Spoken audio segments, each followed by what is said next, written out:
Welcome to a new week, new vlog on the Tammy Dunn YouTube channel. I have some pictures to show you from Brian and Carolina.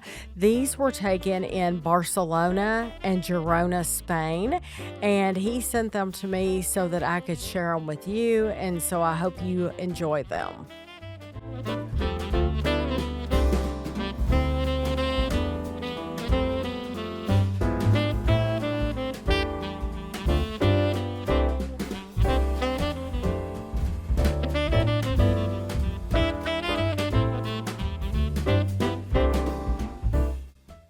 This second set of pictures from Brian and Carolina were taken in London.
Buc-ee's has Happy New Year shirts. They glow in the dark.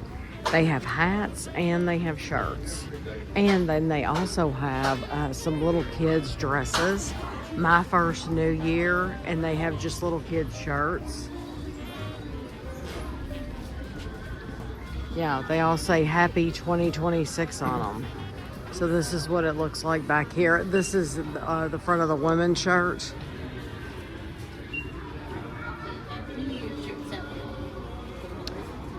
And look here, this is baby of the year. I figured out the trick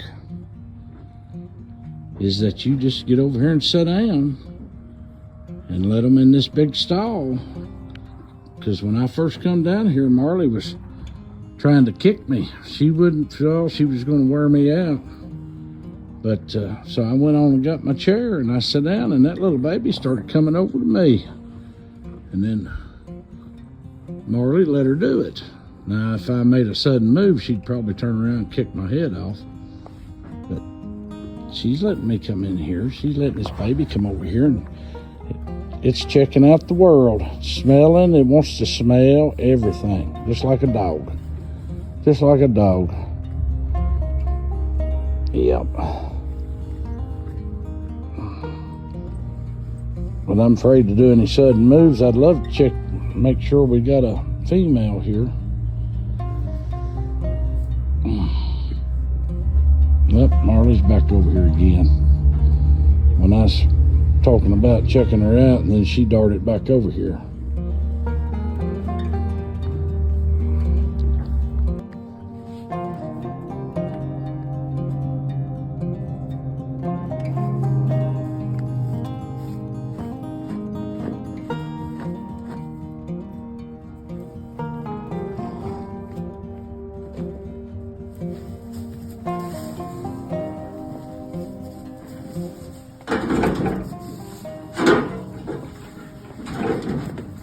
Marley, what are you doing? Are you wanting to scratch your back? Is that what it is?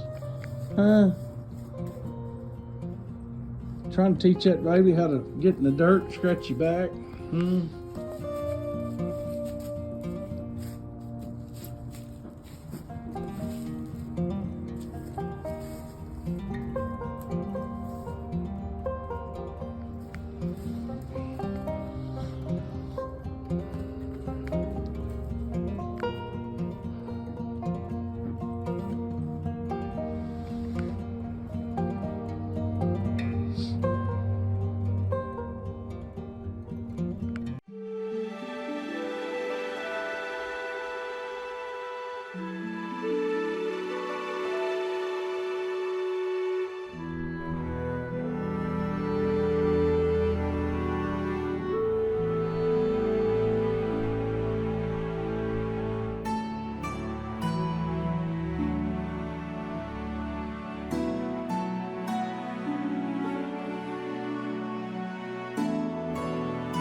Say hello, everybody. Say, my name's Fable, and I am a little girl, a Jenny. Yes, a Jeanette. And she's just curious. She's won't get right up here and love on me, and this is making Jennifer mad too, because she's not down here and this is going on, because she wants to be in here with it. But Mama's over there eating, and she ain't playing me no fuss. Yeah, little feller. Just sniffing. Oh, just sniffing. Look. Eee.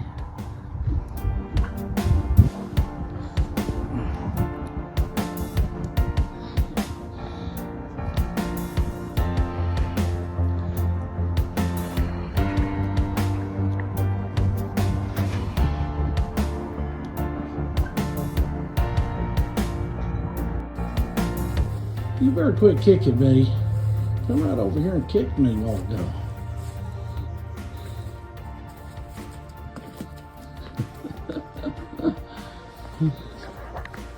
You better quit kicking me.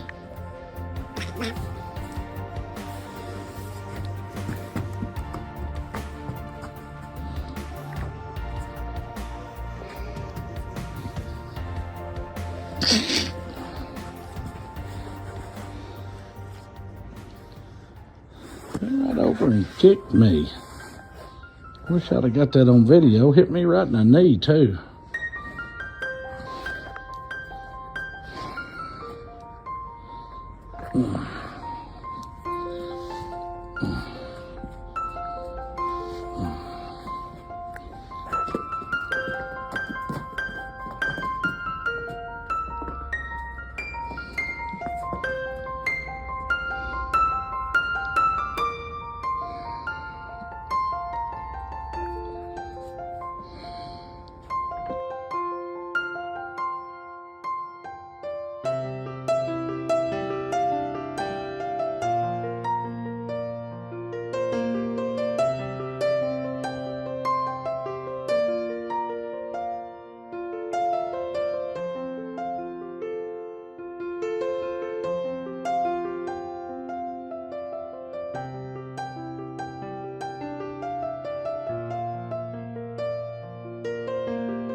I want to say thank you very much to William for sending us the Tim Hortons coffee. This is limited edition apple cinnamon fritter, and it sounds wonderful. I cannot wait to try this. So they have some Valentine stuff out at Home Goods. These are some of the mugs that they have.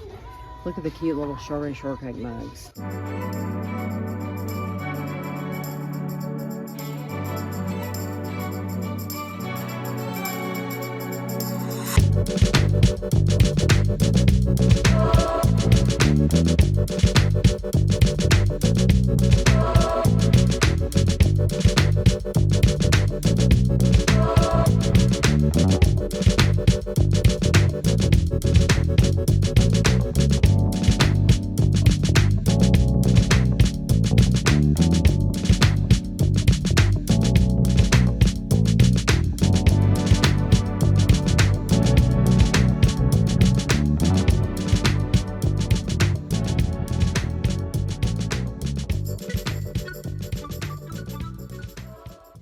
This is going to be for Gavin. What I decided to do was make a hat and scarf for each grandkid. So I'm going to do Gavin's first, and I'm going to knit the hat, and I'm going to crochet the scarf. And both of them are, you use double, like yarn. You knit and crochet with two strands at the same time. Is it double knit, double crochet? I don't remember. Anyway, I'm gonna use two. So this particular color is Here it is, lake house. There we go. Lake house is what the color is, and this is the big twist, which they won't. They at least I think this is the brand that Joann's. It's like their brand. Well, of course they go away. They won't have this brand anymore, but maybe somebody else will pick it up. You just never know. So anyway, I'm going to get started on the hat and scarf for him, and I'll show you the final result when I get done. I don't remember if we've ever shown this before, so I thought I needed to do this. So I thought I would just show you while I'm doing it.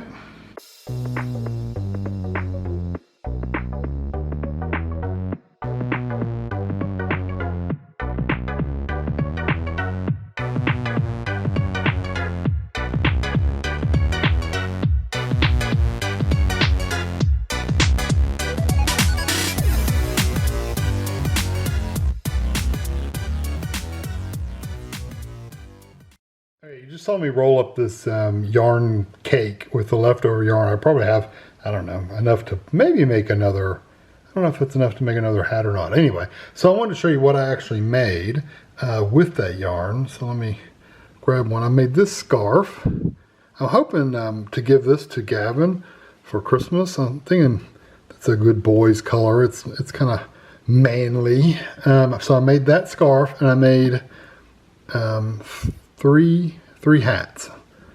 So there's the 3 hats I have. Let me turn you down just a little bit. So these are kind of you roll them over hats, but you could leave them down too. I think one of them is shorter than the other one. I can't remember which one. That's a fairly long one. Yeah, and these are, I think both of these are shorter, because Tammy said this one was really, really long, so I made these a little shorter. But I like the colors really come out really nice on there, and you can see even the top looks pretty cool, like a little starburst or something. So so anyway, these are a little bit shorter than this one. That one may even be shorter than that one. I don't know. So anyway, I made 3 hats, 1 scarf. That was out of 3 things of yarn, and that was the thing left. That was what yarn I had left over. But I also ordered these on Amazon. It says handmade by Kevin Dunn. I wish I'd done handmade by Kevin or something like that. But anyway, I ordered these off Amazon.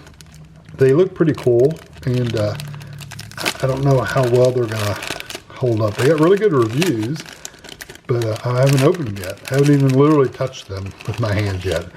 So these are the little, they look like snaps almost, like you push them in one into the other one, but I don't know. I don't know how they work yet. So like I said, I really have not looked at these at all. And they're like little leatherette. You could pick your color. You could put your, thank you. You could pick your color. You could pick your font. You could pick the picture. And they're kind of a leathery feel to them. So what you do is you find your hat and turn it down a little bit more. Let me get one of each of these things out of there. There we go. So you take this and you kind of fold it over your hat, just like that, and then you push one of these. The only thing I notice is, I'm just now seeing this, these are really short. I guess it really doesn't matter.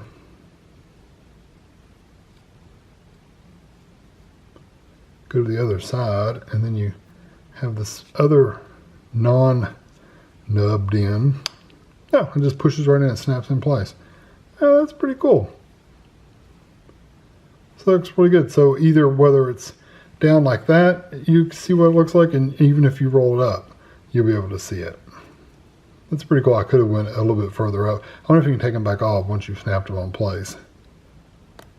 Yeah, you can take it right back off. So if I want to move that down a little bit,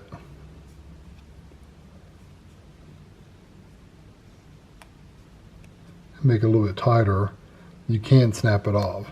Yeah, it just snaps on like literally a snap on a pair of pants or something. That's pretty cool. And you put it over, what I just now did, I put it over top of where I started, so it looks pretty even all the way around, but right here it goes up a little bit where I started my stitches. So if I go like right up there,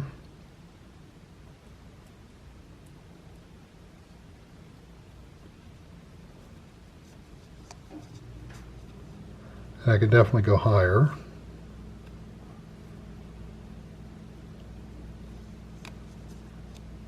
Yeah, that works out pretty good. Anyway, I know these are the snap-on kind, which is fine. And it seems to hold pretty well, but and they look pretty cool. But they also make a kind that has a screw, so you literally like put the end in, you screw it in, you tighten it down with a screwdriver. I would say those would last longer, like they would stay on longer. But I think that's pretty cool. That works pretty nice, and they weren't that expensive either. Okay, I need to split this thing of yarn in half because I'm doing a double strand and I don't want to have to fool with trying to deal with it twice. So I'm just gonna roll 2 yarn cakes, and hopefully this will work. So I've got the scale there just so I know how much it weighs. So it's 145, but the label is on there too. So it's probably gonna be a little less than that. So I'm gonna roll this until it gets to about 120, and that'll be, I mean, not 120, 70. I'm gonna roll this until it gets to about 70, and then I know I'm about halfway through, because 70 and 70 is 140. That'll be pretty close. So that's what I'm gonna go for. I'm just gonna watch my weight, and when it goes down to 70, then I'll stop.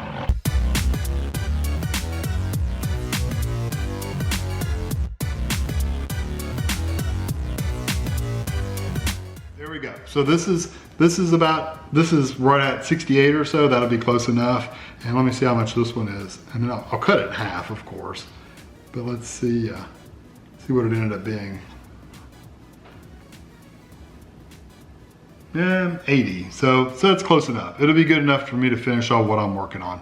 Right before Joann's closed down, I bought a bunch of yarn. I think Tammy showed it in a blog or something. But anyway, I said I was going to use some of it for Christmas presents for the grandkids. So ended up, and I actually got more than these out of the yarn that I bought. But this is for Gavin. So this is a hat that I made, and there's a scarf in there. Turned out pretty good. This is for Amelia. I like the colors in that. It's really pretty. And that one's actually, Gavin's was the first one. Amelia's was my second one, and I actually think I did a better job on Amelia's everything. But, you know, I was learning in the first one. And then this is Evie's. Evie is smaller, so her hat's a little smaller, and her scarf is actually shorter. It's wider, but it's not as wide, but it's as wide as Amelia's, but it's a little bit shorter. But I love those colors. And then Tammy wanted a sweater out of this material, or out of this yarn. So it's this gray. It's got this little white, like off-white specks all through it, of like little yarn pulls. You can see them. So this is a pattern I got for crocheting. I've never crocheted a sweater before. I've knitted a sweater, and I honestly didn't like how it turned out because the sleeves are really weird. She has tried this one on, and it seems to fit pretty good. It's got a like this offset bottom to it, so the front's shorter than the back. I like that. It'll split in the side, and then the sleeves are the sleeves. And the collar, you can either have it rolled up, or you can just keep it straight like a turtleneck.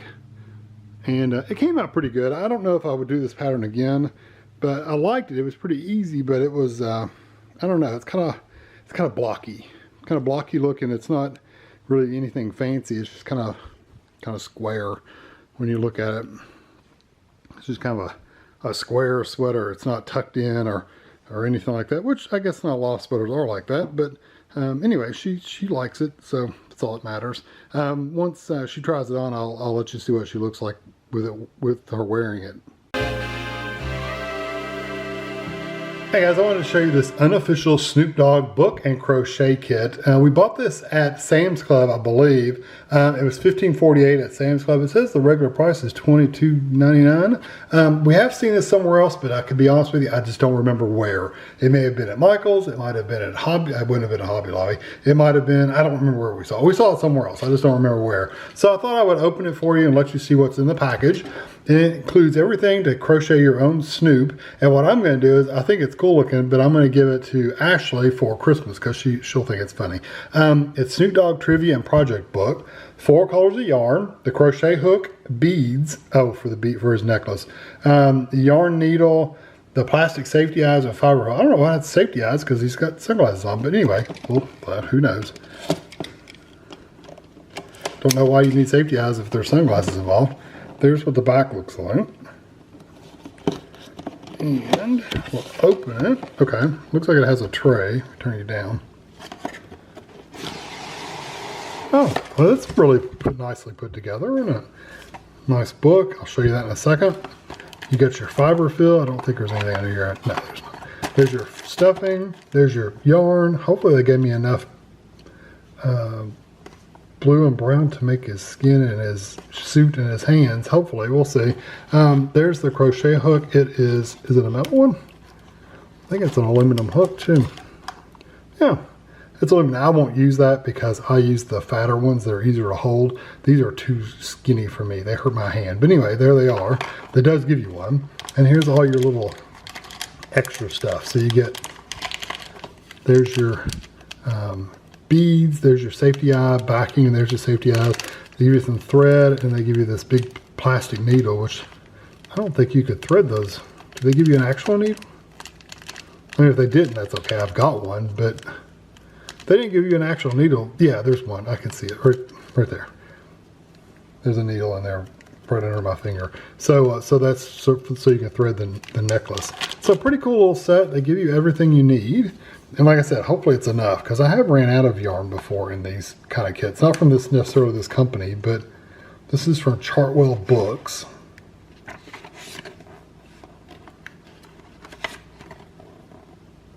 Telling you how to read the directions.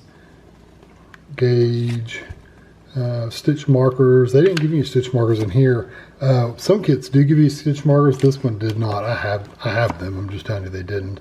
They also didn't do a magic ring for you. Oh no, this one you're just doing a chain. No, surely you're working around. No, it doesn't look like it. It looks like you're working back and forth. Okay, well, maybe you are. I don't know. I haven't read them. For your arms, legs, there's all your directions. I thought it came with a trivia book. The trivia must be like one page at the very end. Oh, it's right here.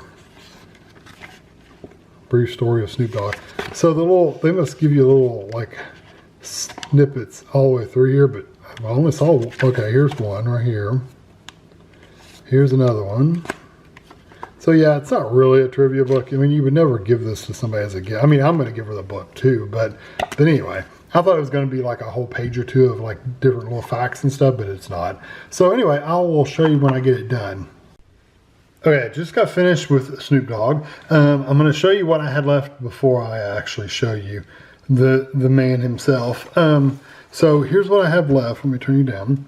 I do not like their stuffing. It's like cotton balls, and it really packs in really dense.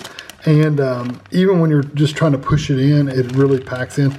I didn't use much of it at all, but it's not the kind I like. So it's literally like cotton ball fiber. It's not very good. But anyway, as far as weaknesses go, that's the only thing I considered a weakness. The instructions were pretty good. Sometimes I just winged it and just kind of went with my gut, and it was okay. It worked out for the most part. You can see, I just dropped it, but the thread, I had just probably half the thing of thread left. I used all the beads. Here is the yarn I had left. You can see I had plenty of yarn left. The needle I did use. The actual needle where you thread it on stuff, I ended up actually bending it on purpose because I wanted to kind of go through, like bend into things. So that helped me. I didn't use their needle at all, or their hook at all, because it's really thin and it hurts your hand after a while. I did re-roll the balls that they gave me. Not that this one was by hand. These I actually re-rolled on my bobbin roller, and it worked out lots better, a lot smoother. And the yarn, or the thread, here it is. Like I said, I used about half of it, honestly.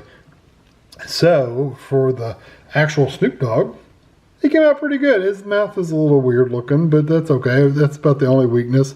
His gold chain necklace looks pretty cool. The Sweatshirt looks good. The hoodie, there's the hood, which would never go over his head, but it looks pretty good. His braids, they turned out pretty good. So overall, pretty happy with it. It's actually a really nice kit. It came with everything you need. The directions are pretty good, and I think it looks pretty neat. So anyway, I'm going to get this for someone and get it ready.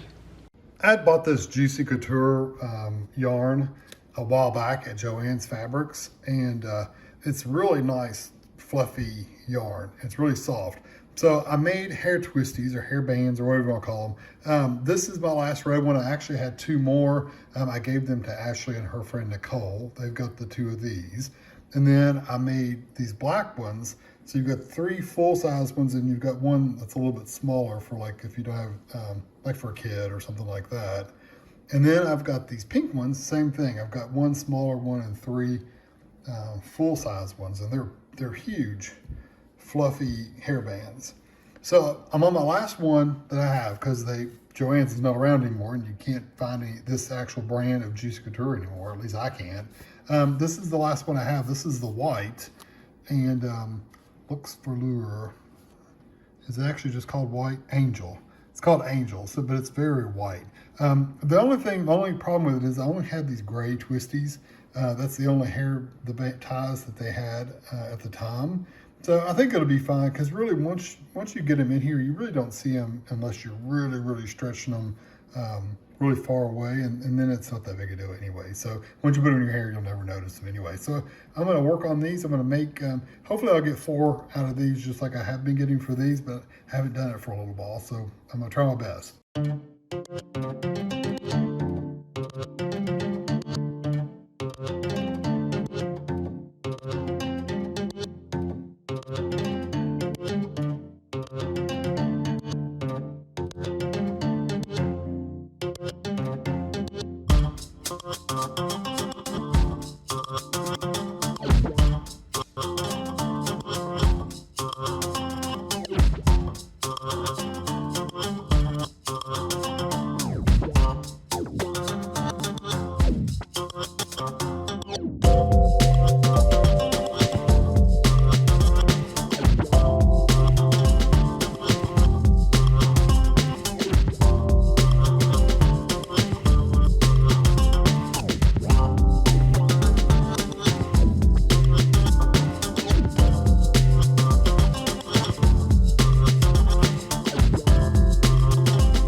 white ones. I made 2 big ones and a small one. I could have gotten 3 big ones, but I actually forgot that I was supposed to do triples, not doubles for this one. So this is the first one I did. It's like, well, shoot, I made those with doubles instead of triples. No big deal. I just had extra white. So I had some extra white, black, and red yarn left over, and Tammy said, why don't you just heck with it and just make one with combined colors. So I did. I made the center black, and it's got a black twisty in the middle, the band, and then I just did the white, the red around, a little bit of black, the red, and then the white, and just kind of made a multicolor goofy one. But Tammy said she would wear it, so I don't know if she will or not. But anyway, it's there. It's kind of neat looking. So anyway, I'm going to give some of these away as gifts for Christmas. That's one of the things I'm going to do for it. I need to cut that. But I'm going to give gifts for Christmas to a couple people that have really long hair, and the rest of them, I don't know. I'll give them to somebody.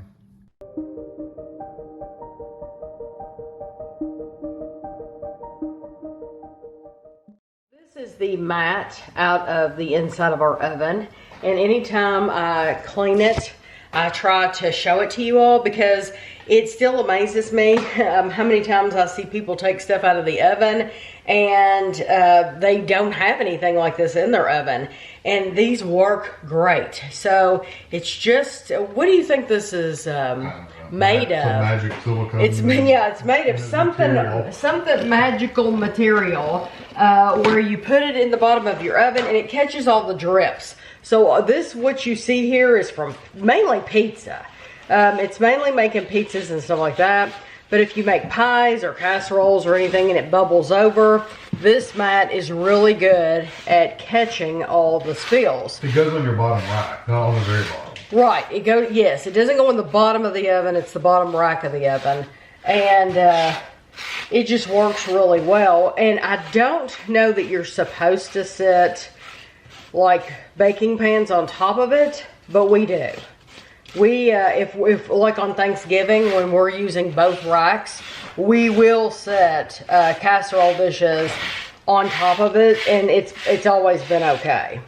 So I like to show it to you just so you can see how clean it gets. But first, I always like to go through with this is just a dry paper towel, and just get all this with a dry paper towel, and then go over it with something wet.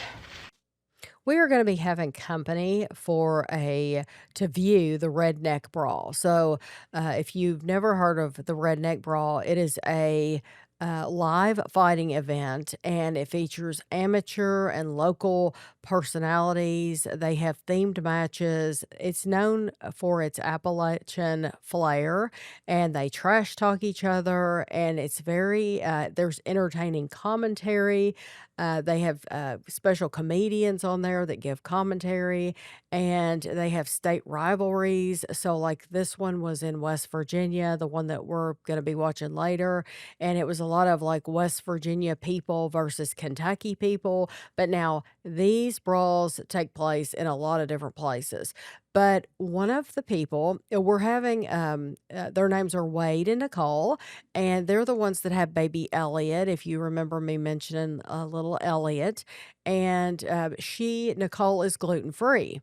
And so we are making, Kevin's making sausage balls, gluten-free sausage balls for the first time.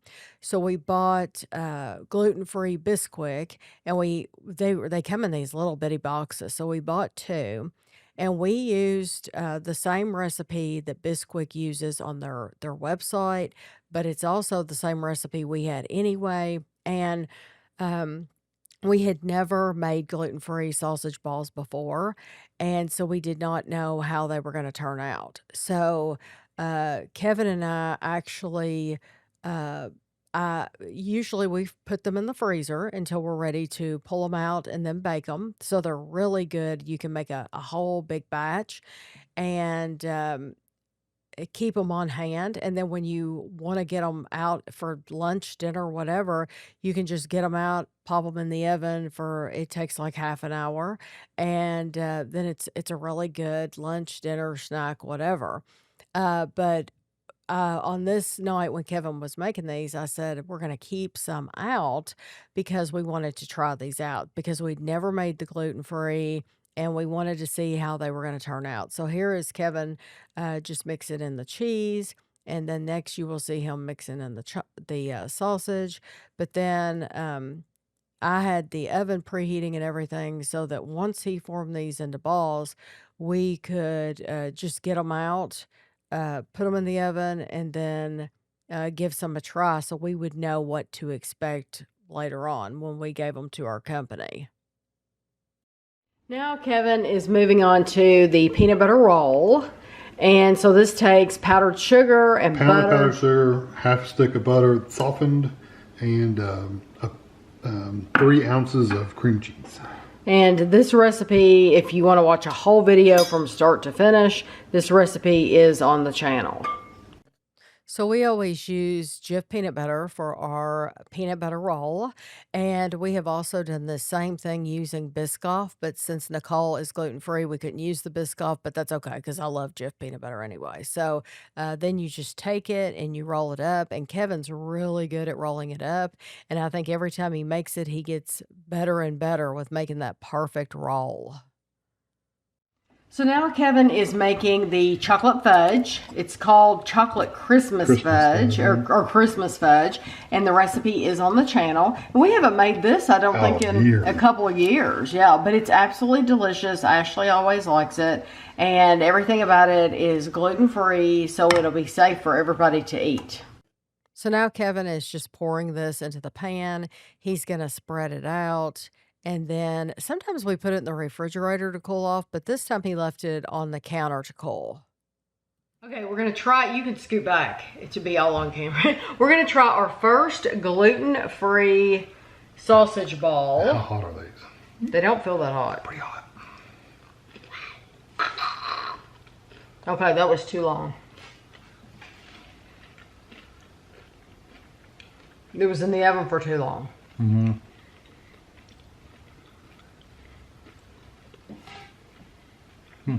Don't taste good either. Oh, not bad. Hot. You don't taste the sausage hardly at all. Yeah. And the texture's quite a bit different. I mean, a lot different. They're edible. You can eat them. They're still. I just took a little piece. Sorry. You can go ahead and do it with your time. Kevin's making that fudge I just showed you. He's melting his chocolate. Well, first of all, they didn't, normally sausage balls get golden brown. They get really brown like sausage, and that's primarily what you see.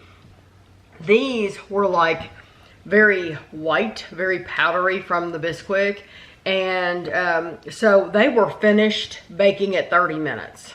But I thought we need to get these more appetizing looking. So I'm going to bake them for 10 more minutes to let them get browner. And they did get a little browner. Not worth it though, dry them out. No, that's what it did. So they don't taste bad. They don't taste bad, but they primarily, to me, tasted like a Cheez-It. Yeah, I agree. They kind of Yeah, so that's not a bad thing. I like Cheez-Its, but that's what it tasted like, was a Cheez-It. So you didn't get any of the sausage flavor at all, and you mainly just got a Cheez-It flavor. So the texture's a little grainy. And the texture's a little bit different. So would I switch to this gluten-free recipe just for the heck of it? No. But like I said, we're having this gluten-free night, and so we want our guest to be able to have everything, not just one or two things. We want her to be able to indulge in everything on the table, and this way she will be able to. So we will still have these, and I'll just bake them for 30 minutes. Yeah, I think that'll help. And it is what it is.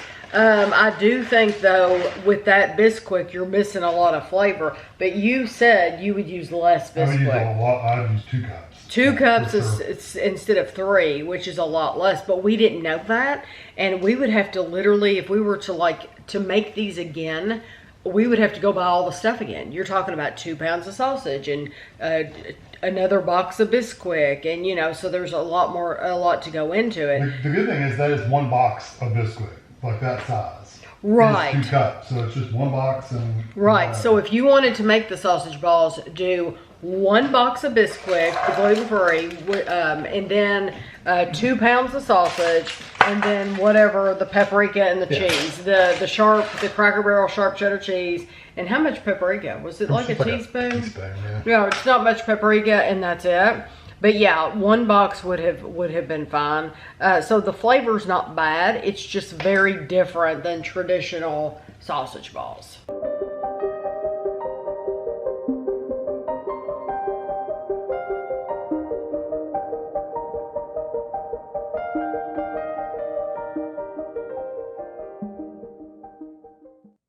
Kevin let the peanut butter roll sit in the refrigerator overnight, and now he is slicing it, and then I'm going to get a container out to put the slices in.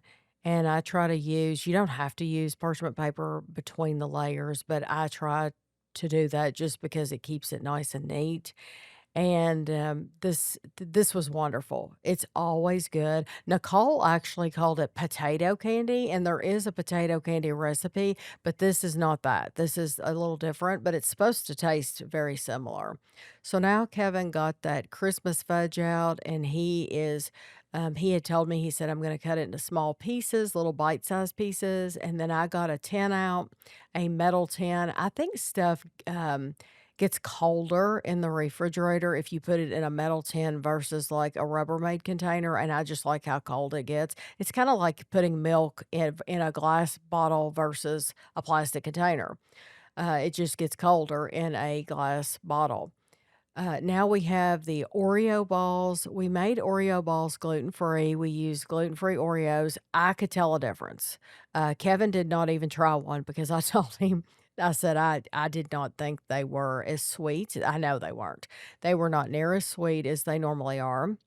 And they tasted fine. I mean, it's not like they were bad, but you could absolutely tell the difference between these and regular Oreo balls. Ashley tried one, and she said that she liked them. And of course, Nicole and Wade are used to having the gluten-free, so they were completely fine with them. The sausage balls, I would not do again gluten-free. The Oreo balls I would, but I would only do like half gluten-free and half not, so that everybody had what they wanted. But these are I made some cinnamon pecans. And then Kevin made his cheese ball, and it was delicious. And then these are those Oreo balls. And then I have some peanuts down here. I think I'm the only one that ate any peanuts. And then we have just regular Lay's wavy potato chips, which some people ate those. And then we have the Christmas fudge, and we tried to give them like redneck names and like hillbilly pinwheels. And this is the peanut butter roll, which, like I said, was excellent. And then the Chattahoochee board. This is the charcuterie board. This has the summer sausage and cheese, different cheeses. And then these are those sausage balls, which I don't think anybody ate, really. The little Smokies were wonderful. I probably ate more little Smokies than I normally eat.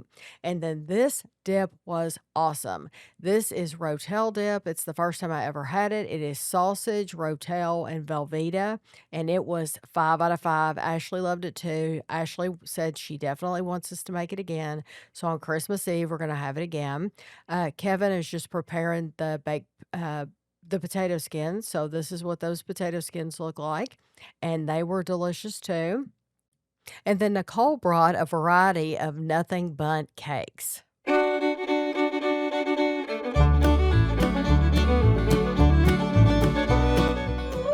you! You look cute! You look so cute! Oh my gosh! This was the shirt that we found. You found that at the Goodwill? I found it and then I cut it to pieces. Oh my gosh. I like to retie it in the back, but I can't get it off. You ready for some fight?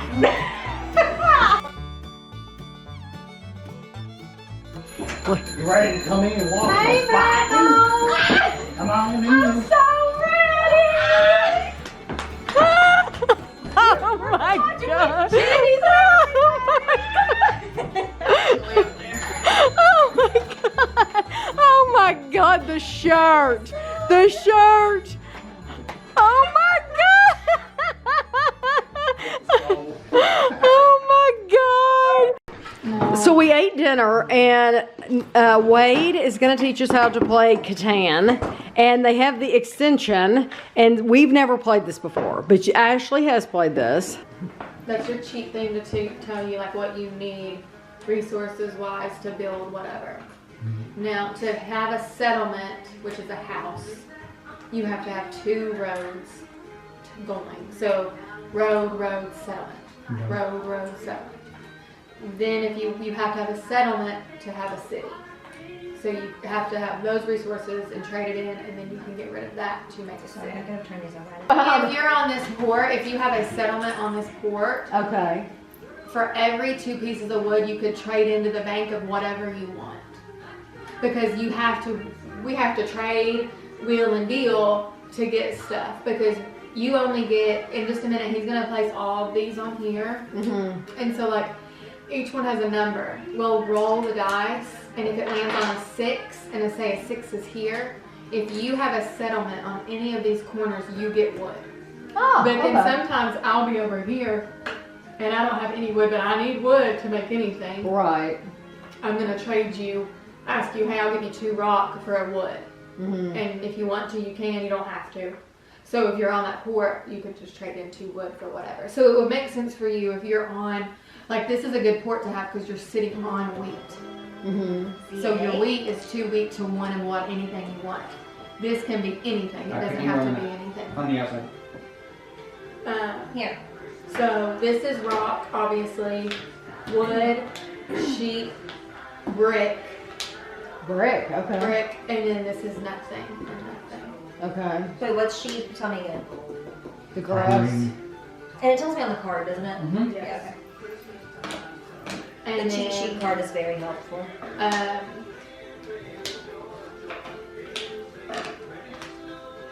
And this is the robber. So the robber just hangs out, and if you roll a certain thing, you can move the robber to screw somebody over. So Wade's rolling in the brick. I'm gonna put the robber on the brick. So anytime it rolls, they don't get that resource. Oh, okay. But a lot of times when we play, we just leave it. Robber. Like, I just leave the robber, and I don't move him. But you're more than welcome to. Like, I've moved him before, but some games he doesn't move at all because I just leave him. Now, Why is there nothing on the sand? because they're nothing. She said anyway. they're nothing. Oh. So these are 8 6s, 6s and 8s. So you can see the red because they're the most rolled. The dots underneath each number is the frequency it's rolled. So like a 3, your chance is slim to get rolled. But like your 8, it's pretty high.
around, making your face you get sprung. You pull up tight and you know that butt was stuffed.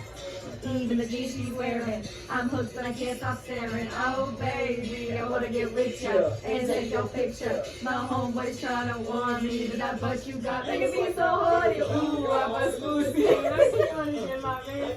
Well, use me, cause it ain't that average groove.